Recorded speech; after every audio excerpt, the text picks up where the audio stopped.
Welcome back, Southeast Texas. We know keeping your body health is an important part of living a happy life.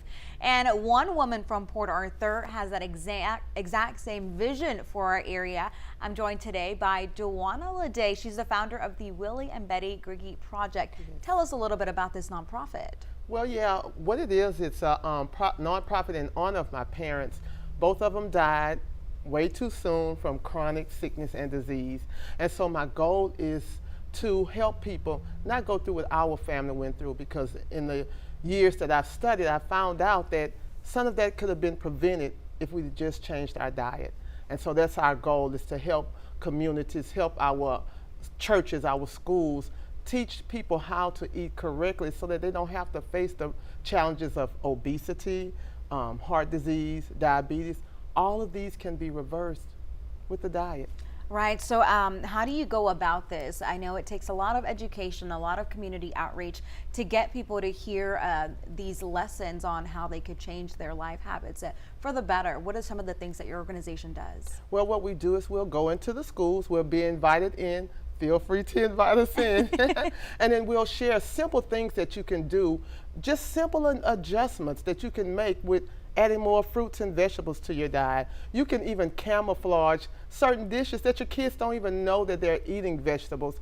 Pull back off of the fried foods, stay away from the processed foods, and we share those things in community events as well as going into our churches and to our schools. That's amazing. Now, you mentioned the reversal of some of these illnesses like diabetes, and I know in Texas, pretty much anywhere you look, we suffer from that because there's just great food across Southeast Texas. You know, the border's got the Latin food, we've got the Cajun and the seafood out here. I mean, Houston is the food capital, so everywhere in Texas, this is a major concern.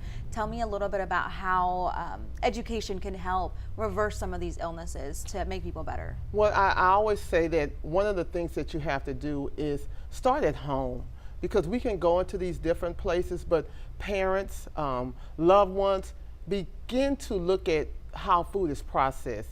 It's most of the dishes that we'll get inside, even the grocery stores, let alone the fast food places, are laden with chemicals and things like this. So if you would start with just starting to cook at home, maybe instead of eating out 3 days a week, pull back 1 day a week. When you're going to the grocery stores, shop the outside aisles, not the inside aisles, you know, where you'll find your fruits and vegetables at. Those are simple things that everybody can do without any added cost. I like that. You got me. I used to think eating 3 days a week was not, eating out 3 days a week was not bad, but apparently I've got to cut down too. But it gets hard when you have to cook breakfast, lunch, and dinner every day. Any tips, any suggestions for people? Well, one thing is that instead of try leftovers.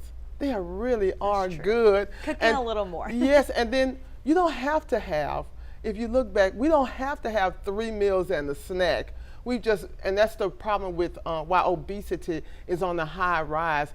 Maybe skip a meal. Maybe, just pull back and have something light. Instead of having a full meat, 2 starches, a drink, and a dessert, how about just a piece of fruit? How about a salad, a light salad? Absolutely. Something like that. Great tips. All right, last thing. You guys have an event coming up, which is why you're here today. Tell us a little bit about that. Yes, it's a cause for laughter. You know, the Word of God gives us 3 areas that we can have divine health. It's His Word, it's His food, and then laughter. And so we have a comedian that's going to come in, and he's going to give us some laughter, but we're going to have some great food. And it's all about raising funds to send someone to school for nutrition and agriculture, because education is key. Absolutely. Education is key.